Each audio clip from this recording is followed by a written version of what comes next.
بہت سارے دوست پوچھ رہے تھے کہ گندم کی نئی قیمت پنجاب میں کیا نکلی ہے، کیونکہ سندھ سے جو ہے گندم آنا شروع ہو گئی ہے، اور رحیم یار خان کی منڈی میں سندھ کا جو ریٹ تھا 2 دن پہلے وہ تھا 4350، 4100 اور 4300 کے بیچ جو ہے وہ فروخت ہو رہی تھی۔ تو ادھر ہم نے یہ سنا ہے کہ رات جو ہے بی بی مریم صاحبہ نے ایک سمری پہ سائن کیا ہے، جس میں سے انہوں نے ریٹ بتایا ہے کہ پنجاب میں گندم کا ریٹ 3000 مقرر کیا گیا ہے۔ تو یہ فارمرز حضرات کے لیے بڑا تشویشناک ہے، کیونکہ اب اگر میں کھادوں کی بات کروں یا اس گندم کے اوپر اخراجات کی بات کروں تو 3000 پہ اگر یہ فروخت ہو تو یہ بالکل بھی منافع تو دور کی بات ہے، یہ اپنا جو خرچہ اس پہ ہوا ہے وہ بھی پورا نہیں کر پائے گی یہ گندم۔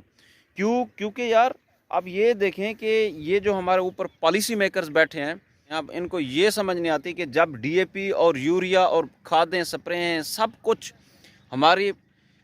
مارکیٹ کے اندر بلیک پہ سیل آؤٹ ہو رہی تھی، تو اس ٹائم ان کو سمجھ نہیں آئی، اس ٹائم ان کو نظر نہیں آیا کہ ہمارے ساتھ ہم فارمرز کے ساتھ ہو کیا رہا ہے۔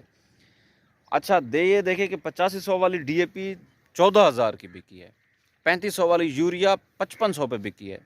باقی ساری کھادیں نیٹروفاس پوٹاش کی میں بات کروں تو 12 13 14 ہزار کا 25 کلو کا بیگ جو ہے 1 ایکڑ کا بکتا رہا ہے۔ سپرے اتنی مہنگی، ڈیزل اتنی مہنگا، پیٹرول اتنا مہنگا، تو وائی ناٹ یار، یہ گندم مطلب فارمرز کو ہی آپ لوگوں نے برباد کرنا ہے۔ اگر فارمرز کو برباد کرنا ہے تو پھر ایسا کرو، وہ جیسے ایک شعر ہے کہ جس کھیت سے دہقاں کو میسر نہ ہو روزی، اس کھیت کے ہر گوشہ گندم کو جلا دو۔ تو پھر تو وہی بات ہوئی نا کہ جس کھیت سے فارمرز کو روزی بھی نہیں میسر ہوگی۔ اب یہ دیکھیں کہ اس کی ہارویسٹنگ کے انتظار میں ہمارے پاکستان کے اندر لاکھوں بچیاں ایسی بیٹھی ہوں گی جس کی یہ جہیز کا